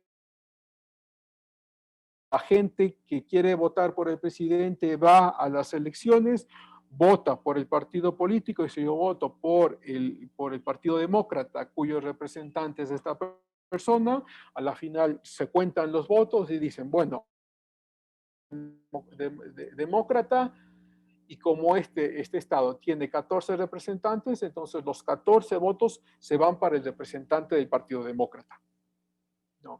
Entonces uno puede entender así, y esto, o sea, es importante tener el contexto histórico por detrás para saber por qué funciona de esta forma, porque los estados querían ser independientes. De hecho, los estados, sobre todo de la costa atlántica, eran muy suspicaces de tener un estado federal, muy suspicaces de tener un paraguas que les quiera gobernar. Ellos querían ser independientes, pero ahora estamos en la federación, y como estamos en la federación, queremos seguir siendo independientes, entonces estos van a ser nuestros representantes. Y teniendo ese contexto histórico por detrás, entonces podemos entender cómo estas elecciones para presidente funcionan. Y entonces los colegios electorales, al fin y al cabo, dices, ¿no? Cuando ya nos tocará en 2 semanas, un poco menos, ver las elecciones de la presidencia en Estados Unidos, que no se votan, no se cuentan los votos como se haría en América Latina, ¿no? No se cuentan los votos per se, 1 o 3 millones de votos para tal persona, no. Se cuentan son los representantes o los votos de estos representantes por estado. Entonces uno puede ver cómo los estados se empiezan a pintar, ¿no? Uno se pinta de azul, otro se pinta de rojo. Yo digo, también hay el Partido Verde, pero es tan insignificante que nunca pinta ningún estado. Pero entonces vemos la representación. Entonces, creo que me parece que son 275 votos, creo que así, o sea, 275 representantes con los cuales se gana la presidencia de la República me parece, tendría que revisarlo, creo que son 500 votos en total, ¿no? 500 y pico. Entonces, estos representantes que salen de los estados, vamos a suponer del estado de California sale 14 representantes, van en la misma semana de las elecciones, van y depositan su voto a cómo han sido designados en la votación. Entonces, si los 13 representantes de California, por ejemplo, han decidido ser republicanos, o sea, la mayoría dice ser republicano, entonces todos los votos son republicanos, estos 13 representantes van y ponen su voto y dicen, vamos por el Partido Republicano, ¿no? Lo que nunca ha pasado en la historia, pero lo que sí se ha venido dando es que mucha gente empieza a pedir, cuando no les gusta el candidato que ha ganado, les empieza a pedir que los representantes de los estados revolucionen la historia y que cambien la historia y que cambien su votación cuando vayan a depositar su votación. Nunca ha pasado en la historia, pero son voces que siguen aumentando y posiblemente también lo veamos en estas elecciones, ¿no? Bueno, los federalistas también hablan de los derechos humanos. ¿no? Y aquí sí son muy claros en decir que estos derechos humanos están basados en una identificación que es propia de la dignidad del ser humano y que esta dignidad del ser humano entonces tiene una base ontológica, lo que habíamos conversado ayer, y esta base ontológica viene de un agente externo, ¿no? La Declaración de Independencia de Estados Unidos es muy clara, dice, estos valores los creemos como valores inalienables porque hemos sido creados iguales, con libertad y con la opción de la búsqueda de la felicidad, ¿no? Luego hablan también de la libertad de expresión, y aquí, claro, la libertad de expresión en el sentido que nosotros conocemos acá, pero también hacen una aproximación muy interesante sobre la libertad religiosa. Cuando los federalistas hablan sobre el laicismo o sobre Adalberto, ¿querías preguntar algo? Sí, por favor, y disculpe, profe. No, tranquilo, para eso estamos. No, está claro, y además es una duda, una inquietud que siempre he tenido, a ver si usted tendría la amabilidad de aportarme en ese sentido. A ver, el sistema este que rige en Estados Unidos, si mal no recuerdo, se denomina democracia representativa. Sí. O que es en base precisamente a la cantidad de representantes que salen por cada uno de los estados. Entonces, pero sin embargo, yo tengo entendido que, por ejemplo, en el gobierno de Bush hijo, en el gobierno también de Trump, si mal no recuerdo, hubo, sin embargo, o sea, el total de votos no era para Trump, el total de votos de la población era para Hillary Clinton. Igual en el caso de Bush hijo. Podemos hablar de una verdadera democracia donde entonces no se tiene en cuenta el voto de la mayoría, sino únicamente de la cantidad de representantes. O sea, esa es la pregunta que siempre me hago, ¿no? No sé, o sea, no encuentro otro mejor marco para tratar de esclarecerme en ese sentido que por favor. No, está muy bien, Alberto. Gracias por la pregunta, porque es una pregunta además que se la va a seguir haciendo y que tenemos que discutirla de alguna forma, ¿no? Claro, está muy bien. Bush, su competidor fue Al Gore, y Al Gore, bueno, ahí solo déjeme hago un paréntesis chiquitito, ha sido criticado mucho en los últimos años porque Al Gore en los 90s era el primero, no sé si ustedes recuerdan, pero en los 90s era el primero que había hecho un documental sobre el cambio climático y con muchas cifras y demás. Y Al Gore en los 90s, en este documental, él había dicho, tenemos solo 15 años, porque en los 15 años de poder decidir que el cambio climático ya sería irreversible y que tendríamos un aumento de 3, creo que dijo hasta 4 puntos en los 15 años. Bueno, o sea, ya ha pasado como 30 años y esa predicción de Al Gore nunca pasó. Entonces, Al Gore ya de la vida política se ha retirado, pero sus aproximaciones científicas todavía siguen siendo muy criticadas. Pero lo que dices, Adalberto, está muy bien. O sea, Al Gore, en números concretos, Al Gore gana a Bush, pero Bush gana la presidencia por los colegios electorales. Lo mismo pasó así con Trump. Claro, no dice que la diferencia tampoco era muy grande, pero al fin y al cabo sí hay diferencia, que Clinton en números completos gana, pero Trump en número de representantes gana. De la aproximación, y no porque acá esté defendiendo el sistema democrático que han decidido tener, pero de la argumentación que se puede tener a favor, uno podría decir que los representantes de los estados son representantes de los estados no por el número de habitantes, sino porque cada estado tiene su representación en importancia. Es decir, vamos a ver. Claro, o sea, ahí hay muchos grises, ¿no? Porque cada estado tiene número de representantes, ¿no? Un estado tiene 14, uno tiene 34, uno tiene 33, y uno dice, bueno, pero ¿por qué tienen tan poquitos estos? En principio, lo que se había decidido en principio es porque la población era minoritaria. Entonces, como la población es minoritaria, entonces de este estado tiene menos representantes que las poblaciones de otros estados. Pero ya en el pasar del siglo y en el pasar desde la Declaración de Independencia, tenemos que estos estados que eran minoritarios, cuya población era muy bajita, las poblaciones han crecido pero muy grandemente. Hay estados como por ejemplo en el estado de Florida que la población crece a ritmos más grandes que los que crece en otros estados. Y ahora resulta que estos estados merecerían tener mayor representación de votos representativos o serían de colegios electorales, ¿no? O sea, mayor representación, pero ya el sistema ya fue elegido y este sistema no ha sido cambiado nunca. O sea, siempre ha funcionado. Hay voces, vamos a ponerlo así, porque tampoco es que solo el Partido Republicano ha sido beneficiario de esto, ¿no? En el siglo XX tenemos que hay varios casos en los que, como en el caso de Kennedy, me parece que tendré que revisarlo, creo que Lyndon Johnson también, que este mismo sistema también favoreció a los demócratas. Es decir, que la mayoría había votado por el Partido Republicano y resulta que los colegios electorales le dieron la votación al Partido Demócrata, ¿no? Entonces es un juego para ambos partidos, no solo para el uno, sino para ambos. Y quizá también ahí solo recordar un poco de los 60s. Claro, la mayoría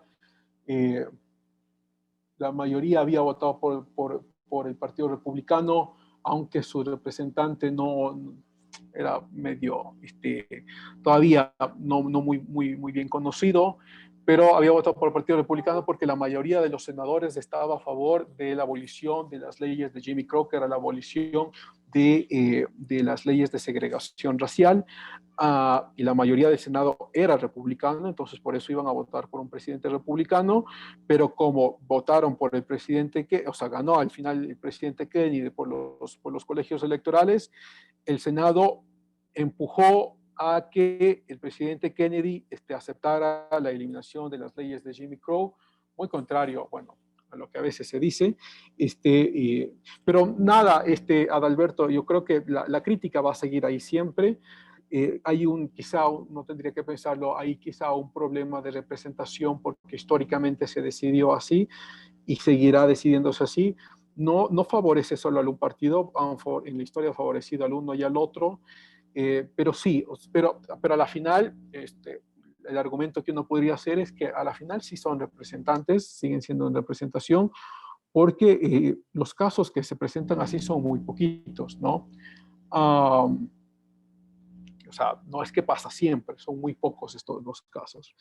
Pero bueno, no sé, ahí la respuesta es todavía muy lacónica, y Adalberto, y tampoco pretendería como dar una respuesta ahí muy definitiva. Podemos dejarlo ahí abierto al debate todavía.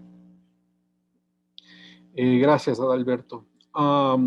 Bueno, para intentar ver la última parte, claro, de lo que habíamos pensado, ¿no? O sea, la democracia, en fin, bueno, hay muchas divisiones de democracia, también depende del autor, de los autores a los que nos refiramos, Profe qué Cristian. tipo de democracias hay. ¿Eduardo? Sí, profe Cristian, perdón por Sí, Eduardo. interrumpirle. No, tranquilo, dale. No. Hay una inquietud que tengo en relación a lo que se está ahorita discutiendo de la democracia, porque en los ensayos que usted menciona, profe Cristian, no sé si un ensayo creo que es de John Adams, pero bueno, obviamente con el nombre de Publius que nos dijo, que se llama An Essay on Man's Lust for Power with Author's Comment. En ese ensayo, John Adams dice que la democracia degenera en anarquía. La democracia nunca dura. Entonces, mi pregunta es si este ensayo se puede atribuir a los ensayos que estamos discutiendo ahorita. Sí, es muy buena tu pregunta, Eduardo. No son parte de los ensayos federales. John Adams, de hecho, es uno de los primeros presidentes, creo que el segundo o tercer presidente estadounidense, pero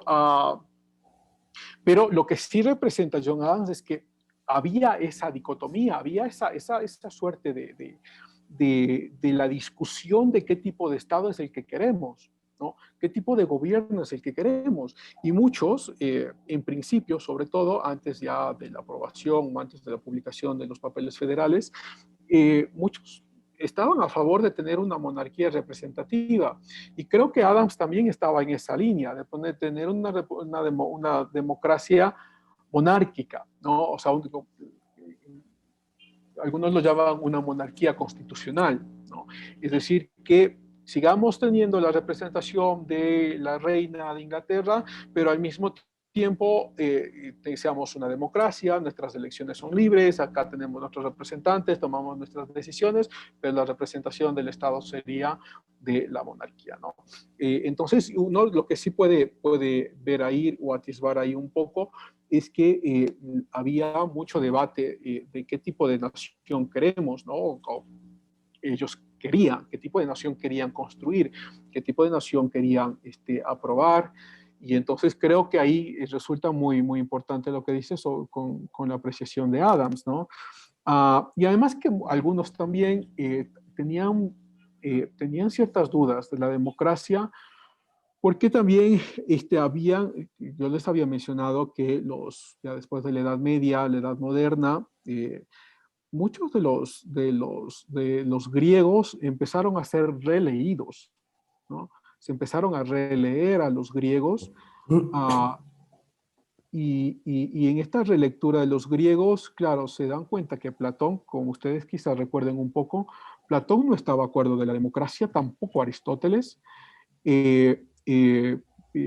pero claro, hay un contexto histórico que hay que mencionar ahí, ¿no? Porque Platón y Aristóteles lo que vieron es la democracia griega. Y cómo, entonces imagínate tener 500 personas ahí discutiendo sobre un tema, es imposible ponernos de acuerdo, y entonces eso es lo que había visto Platón, la democracia es tan estática, no es dinámica, porque es imposible ponerse de acuerdo con tantas personas. Claro, Platón no había todavía, obviamente, aproximado ni haber visto una democracia representativa como la que sí estaremos viendo en el siglo XVIII y XIX, ¿no?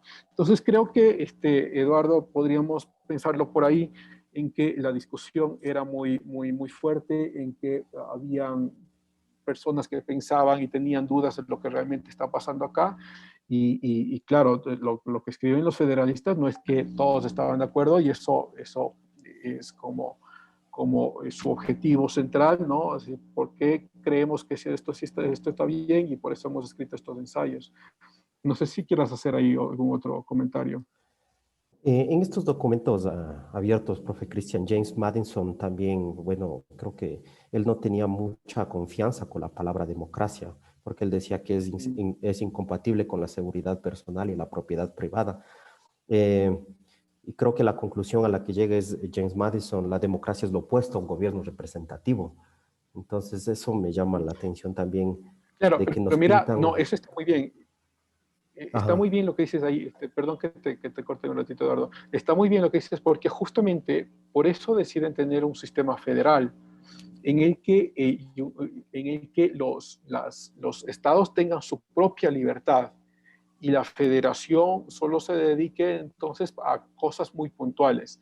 Y claro, Madison, ahí me parece que has hecho una aportación muy, muy importante, porque Madison está pensando en las democracias de las mayorías, lo que las mayorías decidan. Y de hecho eso es una de las controversias que escribe Madison, ¿no? Si la mayoría decide entonces que aquí no hay propiedad privada, es las mayorías. No, o sea, por eso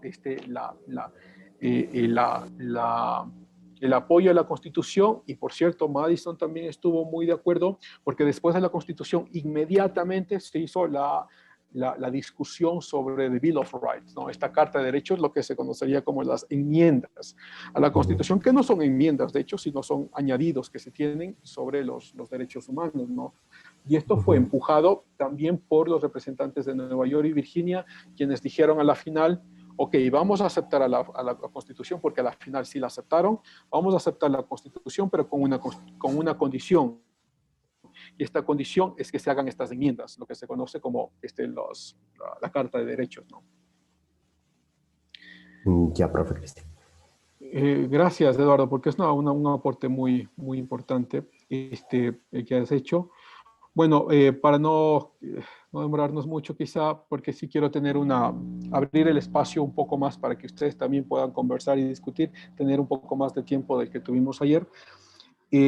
Vamos a ver, estamos acá, los que apoyaron la nueva constitución se llaman los federalistas. Claro, había un gobierno nacional y un gobierno de estados, diferente al gobierno unitario, ¿no?, que tenemos en la mayoría, por ejemplo, de América Latina, gobiernos nacionales.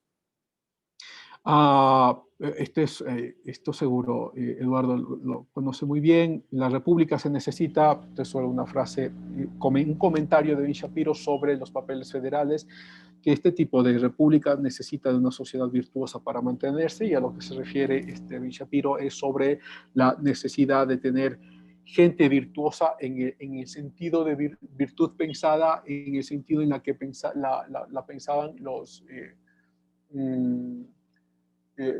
ilustrados ingleses del mismo siglo, ¿no? En el sentido de que vamos a trabajar la milla extra, vamos a ser honrados, vamos a invertir. De hecho, también, bueno, no en los federalistas, pero ya en lo que escribe, por ejemplo, después Thomas Jefferson en sus cartas privadas, él menciona que el espíritu de esta nueva democracia es funcional únicamente si es que se mantiene la virtud de la gente. Y esta virtud vista, como diría Max Weber, esta virtud vista como en el sentido de que vamos a trabajar la milla extra, no vamos a ser codiciosos, sino que vamos a invertir, vamos a dar entonces con esta inversión trabajo a la gente, y esta virtud lo que da, lo que se convierte, lo que se llama Max Weber, es en el espíritu del protestantismo, ¿no? Este espíritu que ayuda a que la democracia sea funcional y que al fin y al cabo que haga que el capitalismo sea exitoso. Bueno, sigamos los controles de pesos y contrapesos. Bueno, aquí tengo una cita de James Madison. Este es en su ensayo 51. Por cierto, los ensayos ustedes lo pueden encontrar en internet, todos son gratuitos. Claro que son muchos, son largos. Bueno, los ensayos no son largos, pero como son muchos, termina siendo un libro bastante largo. Quizás los ensayos más importantes son los que van desde el 40 hasta el 60. Esos son los ensayos de teoría política que pueden ustedes revisarlo. Entonces, Madison escribe: la presencia del gobierno es la practicidad de la reflexión política sobre la naturaleza del ser humano. Si el ser humano fuera un ángel, no habría necesidad de gobierno. Si los ángeles gobernaran al ser humano, no necesitaríamos los controles internos y externos al gobierno. Los límites del gobierno es el reconocimiento que el ser humano es gobernado por el ser humano. Entonces se debe dejar que el gobierno y al mismo tiempo se controle a sí mismo. Y esto es algo que habíamos hablado antes. Y bueno, esto voy a pasarlo rápido porque si quiero llegar a la división de grupos que vamos a tener. Sobre la Carta de Derechos que hemos mencionado, que se aplicó o se decidió tener como lo que se llaman las enmiendas. Algunos de los derechos quizá más importantes, claro, la enmienda primera sobre la libertad de expresión, de prensa, religiosa, la asamblea pacífica, la petición de gobierno. Aquí hago solo un paréntesis por la discusión que tuvimos ayer. Cuando se hace esta enmienda, se está teniendo en cuenta algo muy contrario a nuestra concepción contemporánea, a nuestra discusión contemporánea. Porque nuestra concepción contemporánea es que la iglesia no se mete en las discusiones del gobierno, o pues que no se meta a las decisiones del gobierno. Pero cuando se escribe esta enmienda están teniendo la otra relación en cuenta, que es que el gobierno no se mete en las decisiones de la iglesia.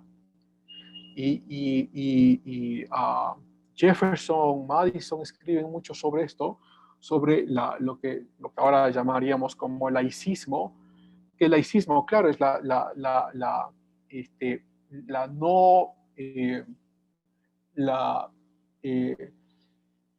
no imposición de una decisión de una religión sobre las decisiones de un gobierno, pero tampoco la otra relación, lo que están pensando acá los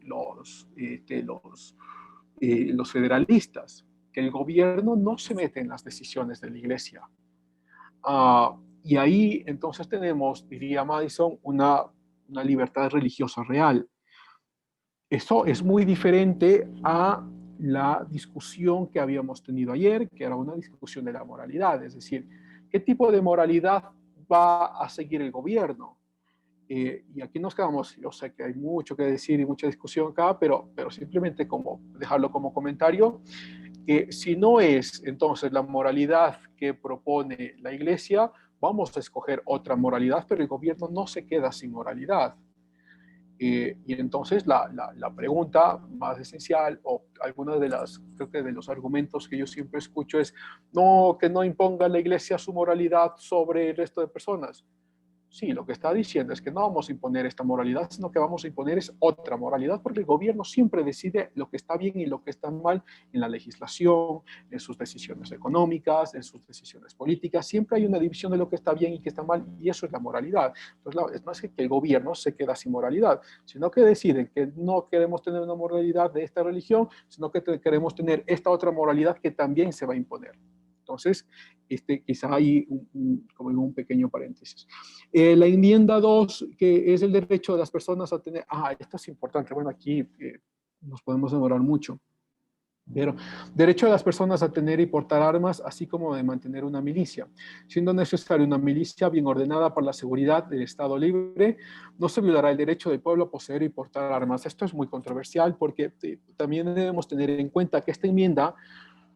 la Carta de Derechos, que son estas enmiendas, algunos de los estados, como el estado de Nueva York y Virginia, dijeron, vamos a aprobar la Constitución siempre y cuando tengamos estas enmiendas. Dijeron, ok, tenemos la Constitución, y luego se hicieron las enmiendas, y como eran estados independientes, tenían, por lo menos en los escritos históricos o de análisis histórico que hace el David Burton, él dice que estos estados tenían miedo de que se cree un Estado federal y que este Estado federal sea autocrático, se convierte en una dictadura, y como estos estados no tienen milicias, no pueden defenderse de esta dictadura, y que por ello habían decidido entonces que va a haber una segunda enmienda en la que se permita a los estados y a los ciudadanos de sus estados aportar armas con la prevención de que si este Estado federal se convierte en una autocracia, los estados independientes puedan defenderse.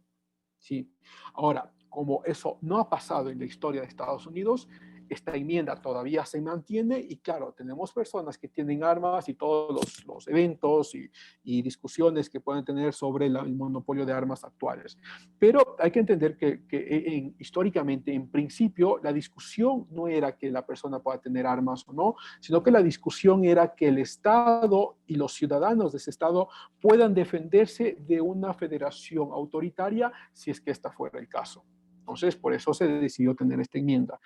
La enmienda 5 del debido proceso, bueno, la propiedad privada, la autodiscriminación. A ver si es que podemos terminar acá. La idea de los derechos humanos, bueno, eso ya hablamos. Como sistema de legalidad, bueno, déjenme terminar acá con 3 controversias que se propone dentro de los federalistas, pero que también se mantienen hasta ahora, ¿no? ¿Cómo impacta el acceso, en este caso de la globalización, al sistema democrático? Lo que estábamos pensando en el caso de las democracias representativas es cuánta información real existe en el acceso a la nueva tecnología, cuánta desinformación es manipulada y cuánta desinformación manipulada entonces influye en nuestra votación y al fin y al cabo influye en cómo el sistema democrático va a funcionar, ¿no? Sobre la migración, cuánto del tratamiento debe ser similar a los ciudadanos, esto también fue una de las, bueno, la primera no es una crítica a los federalistas, sino una crítica contemporánea a los federalistas. La migración, también una crítica contemporánea a los federalistas sobre si es que los migrantes deben ser tratados como los mismos ciudadanos estadounidenses o estos merecen un tratamiento diferente, ¿no? No porque dejen de ser seres humanos, sino porque la federación entonces corresponde a la representación de una nación, y hay otra persona que viene de otra nación que no representa esta nación, entonces ¿cómo vamos a tratarlo, no? Y quizá un otro debate también ahí interesante son si es que dentro de una democracia y también como un argumento de contraposición o de ver las debilidades de los federalistas, es si todas las ideologías son aceptables en una democracia, ¿no? Si es que la democracia entonces es libre para aceptar cualquier ideología, la pregunta es si es que realmente es libre para aceptar cualquier ideología, ¿no? Como el comunismo, el nacionalsocialismo, el fascismo, etcétera, todos estos como regímenes autoritarios, ¿no? Entonces, si es que la democracia debe abrir el espacio para que hayan representaciones autoritarias en una misma democracia. Me parece una discusión ahí muy interesante. Entonces, vamos a ver si yo he propuesto acá un par de preguntas para nuestra discusión en grupos. ¿Cuáles son las ventajas o desventajas de un sistema democrático? ¿Es la división de poderes en los sistemas democráticos un sine qua non? ¿O creen ustedes que puede haber una democracia sin división de poderes? ¿Es posible tener un sistema democrático que se base en los derechos humanos? ¿Qué tipo de democracia es preferible para América Latina? Y esto es simplemente una discusión, obviamente, entre nosotros, un poco teórica, pero les parecería que estamos bien con la república o deberíamos tener una federación, una monarquía constitucional o una democracia parlamentaria. Pues son algunas de las propuestas. Si quieren debatir quizá alguna de las preguntas de acá que hicimos anteriormente también. Entonces, no sé si es que hay algún comentario, alguna pregunta acá. Si no, nos daríamos unos 5 minutitos de receso, bueno, de 5 a 10 minutos de receso. Regresaríamos y nos encontraríamos ya en sus grupos divididos para hacer la discusión. Que serían los grupos diferentes al que se construyó ayer, ¿no? Siempre como tratando de mezclar puntos de vista. Cristian, yo tengo una pregunta. Sí, Juanito. Creo que, a ver, Madison vive aún en una etapa, en una fase, todavía Estados Unidos vivía en el ambiente del esclavismo. Madison creo que tuvo llevó esclavos, sí, tuvo esclavos. llevó a la Casa Blanca a un esclavo. Entonces, se puede entender desde diferentes perspectivas. Uno, una forma de protestar a la existencia del esclavismo de forma rápida nomás, ¿no? Y la otra manera de entender también sería más bien cómo vivió ese esclavo allí en la Casa Blanca, en ese espacio de poder. No sé si tú puedes sugerir alguna bibliografía para revisar, no sé si tú conoces alguna bibliografía, la forma, la manera como vivió ese esclavo en la Casa Blanca con Madison, ¿no? Esa sería una pregunta. La otra pregunta, Madison trata sobre los derechos humanos, los derechos de los seres humanos, sobre los derechos de las personas. En ese derecho, los norteamericanos tienen la libertad de portar y de tener el arma.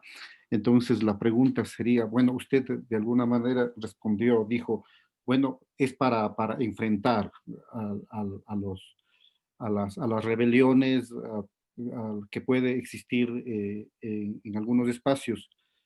Pero la pregunta es, ¿no será también para contrarrestar el cuestionamiento de los esclavos? ¿No sería también para eso, portar armas para asesinar a los esclavos, para continuar asesinando a los esclavos? Esa es la segunda pregunta. Gracias, Juanito, porque es además una discusión muy, muy relevante. Yo decía, claro, quizá una respuesta también que tiene sus grises sería más o menos como, claro, la federación decide que sí hay derechos humanos y hay estados en los que incluyen estos derechos humanos a los esclavos. Y hay otros estados que dicen que no, que estos esclavos no son seres humanos, entonces no merecen los mismos derechos humanos que estamos discutiendo acá. Y quizá esta sea como una de las discusiones que podríamos tener, ¿no? Porque yo había mencionado, Vermont hubiese tomado la decisión de abolir la esclavitud mucho antes. Y Vermont tiene una larga historial de puritanismo y metodismo, ¿no? Pero Vermont no podía haber decidido eso porque era parte de Gran Bretaña, ¿no? De la colonia británica. Pero cuando ya se independizan y finalmente tiene la libertad para decidir en este nuevo sistema federal, la gente de Vermont está muy de acuerdo y dice, estos derechos humanos que ustedes han estado discutiendo aquí en la Declaración de Independencia, estos derechos humanos que ustedes han estado discutiendo en la Constitución y en la Carta de Derechos, también va para la esclavitud, y es el primer estado que declara que los esclavos son libres, y luego otros estados alrededor tienen la misma influencia de Vermont y empiezan a declarar lo mismo. Me parece que, si no estoy mal, fueron los estados confederados los que se quedaron luego con la mayor parte de esclavos, y luego, claro, ahí estamos como yendo muy rápido en la historia, viene Abraham Lincoln, ¿no? Y con el apoyo ya de los estados que no tenían esclavitud, se da toda la guerra civil, y a la final se decide la emancipación de los esclavos, ¿no? Entonces, sí hay, como tú dices, hay mucha discusión por detrás que hacer. O sea, sí había gente que decía, no, estos derechos humanos no son para los esclavos, pero no eran todos. Había una gran porción de personas también que pensaban que sí, que todos los derechos humanos son para todas las personas.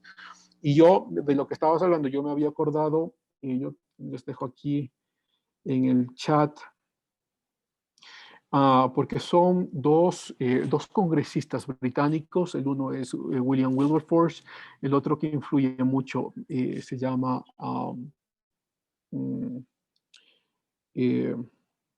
bueno, ya me vendrá el nombre, lo tenía este momento, pues se me vendrá el nombre. Son dos congresistas británicos que empiezan a luchar legalmente, y los dos, por cierto, protestantes, que empiezan a luchar legalmente para que la Unión Británica decida abolir la esclavitud, ¿no? Y entonces me parece que ahí está, no pretendería dar una respuesta definitiva, pero que sea una suerte de aproximación. Ahora, de lo otro que tú mencionabas, y les voy a poner acá este historiador que, no sé si lo puedan ver ahí en el chat, este historiador que ya lo he mencionado varias veces, es David Burton. Él escribe mucho ha investigado muchísimo sobre estos años. No estoy muy seguro si él tenga escrito sobre Madison y la esclavitud directamente, pero sí tiene escritos sobre la esclavitud, o sea, investigaciones históricas sobre la esclavitud en Estados Unidos. No me sorprendería que él también se haya referido a algo de Madison, ¿no? Puede ser que sí. Entonces puede ser que, Juanito, ahí lo puedas buscar y a ver si encontramos algo. Muchas gracias. No, a ti, Juanito, gracias. Entonces, vámonos, si es que les parece, tomamos estos 10 minutos de pausa. Bueno, hagámoslo de 5 a 10 minutos, no nos tomemos mucho, y regresamos para nuestra discusión.